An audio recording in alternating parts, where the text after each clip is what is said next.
मैं और मेरा दोस्त होटल में मौजूद थे। इतने में होटल के दरवाजे पर एक 22 साल नौजवान लड़की ने बेल दी।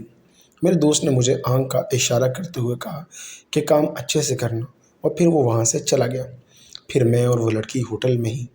घर वालों की बातें सुन सुनकर मैं तंग आ गया था। कोई मुझे नखट्टू कहता और कोई कहता था कि सारा दिन घर में बैठकर बस खाता पीता रहता है, सिवाय मोटा होने के और कोई काम नहीं। मेरी भाभी भी अक्सर कहा करती थी कि इस बेकार इंसान से कौन शादी करेगा, और इससे कुछ भी नहीं हो पाएगा। ये दूसरों को खुश कैसे करेगा। जब भी मेरे वाले साहब ड्यूटी से घर आया करते थे तो वो भी मुझे अच्छी खासी बातें सुनाते थे।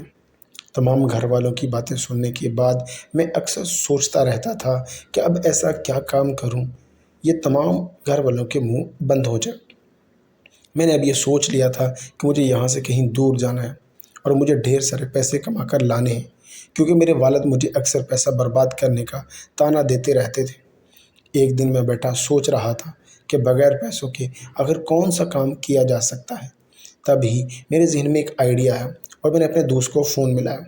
उसने कहा एक कंपनी में जॉब तो है जो कि थोड़ी माकूल तनख्वाह दे रही है, लेकिन साथ में खाना और रिहाइश बिल्कुल फ्री होगी। मैंने फ़ौरन हाँ कर दी, क्योंकि कम से कम खाना खाने के बाद उनकी बातें तो नहीं सुनना पड़ेंगी। मेरे दोस्त ने मुझे साथ जाने को कहा। मैंने जवाबन कहा मेरे पास पैसे नहीं हैं। मेरे दोस्त ने कहा कि कोई फ़िक्र वाली बात नहीं, मैं तुम्हारे लिए पैसे एडवांस ले लूँगा और जब तुम्हारे पास होंगे तो तुम वापस लौटा देना। मैंने कहा ठीक है, और मैं खुश भी हो गया। हम अपने गांव से शहर के लिए रवाना हो गए। वहाँ होटल में एक कमरा किराए पर ले लिया, जिसमें डबल बेड के साथ साथ एक सोफ़ा भी लगा हुआ था। मैंने अपने दोस्त से पूछा कि तुम यहाँ क्या करने वाले हो। इतने में दरवाजे पर दस्तक हुई और मैंने दरवाज़ा खोला। तकरीबन कोई 22 साल की खूबसूरत लड़की दरवाजे पर खड़ी थी, और मैंने कहा तुम कौन हो। वो कहने लगी मुझे इस कमरे की बुकिंग कराई गई है। फिर मेरा दोस्त भी आ गया। उसने कहा हाँ, मैंने ही तुम्हें बुक किया है, अंदर आ जाओ। लड़की ने आने के बाद दरवाज़ा बंद कर दिया।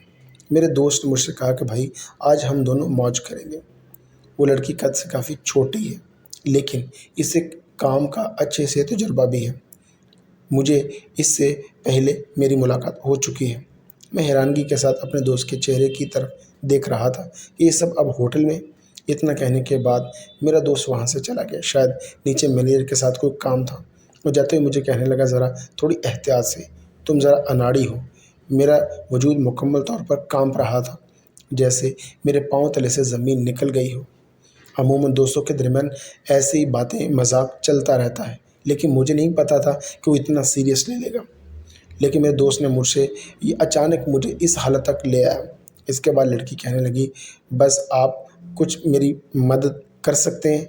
मुझे बिल्कुल भी समझ नहीं आ रहा था मैं इसे क्या कहूँ। थोड़ी देर सोचने के बाद मैंने इसे कहा आप थोड़ा मुझे सोचने का टाइम दें, रात को ठीक 9 बजे तुम मेरे कमरे में आ जाना, फिर ये सब तसल्ली से करेंगे। ये सब सुनने के बाद वो कहने लगी जी ठीक है, मैं रात को 9 बजे आ जाऊँगी। इसके बाद वो चलेगी। जब मेरा दोस्त वहाँ से वापस आया तो कहने लगा हाँ भाई, कैसा रहा तुम्हारा पहला एक्सपीरियंस। और मैंने बोला वो लड़की बहुत तजर्बेकार है। मैंने इसकी हाँ में सर हिलाया और कहा वाकई में बहुत एक्सपीरियंस है और काम बहुत अच्छा कर रही है। मेरी तबीयत बहुत ज़्यादा ख़राब हो रही थी, तो मैंने दोस्त से कहा कि एक जूस ऑर्डर करो ताकि तबीयत थोड़ी बहाल हो सके। मेरे दोस्त ने जूस ऑर्डर कर दिया और मैं नहाने के लिए चला गया। वक्ती तौर पर मैं इस लड़की को भूल गया। नहाने के बाद हमने जूस पिया और अपने काम में मसरूफ़ हो गए।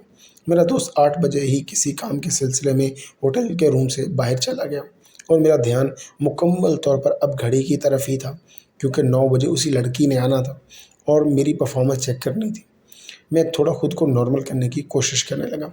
इतने में 9 बजे दरवाजे पर बेल बजी और बड़ी मैं परेशानी की हालत में मैंने दरवाज़ा खोला तो वही लड़की दरवाजे पर खड़ी मेरा इंतज़ार कर रही थी।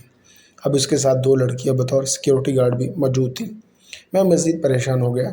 एक तो पहले ही मुझसे तन्हाई में कोई काम नहीं हो रहा था, और ऊपर से अब ये 2 लड़कियां मज़ीद शामिल हो चुकी थीं। खैर मैंने इनको अंदर आने का कहा। वो लड़की मुझे मुसलसल घूरे जा रही थी और फिर कहने लगी अब भी कुछ करेंगे या नहीं। मैंने कहा मुझे इन लड़कियों से शर्म आ रही है, आप इन्हें बाहर भेज दें, इसके बाद ही कुछ हो सकता है। इसके बाद इस लड़की ने इन दोनों को बाहर भेज दिया और मेरी हरकत का इंतज़ार करने लगी। लेकिन इस लड़की को मेरी तमाम हरकत मशकूक लग रही थी। जैसे-तैसे करके मैंने हिम्मत की और मन में सोचा कि जो भी होगा देख लेंगे।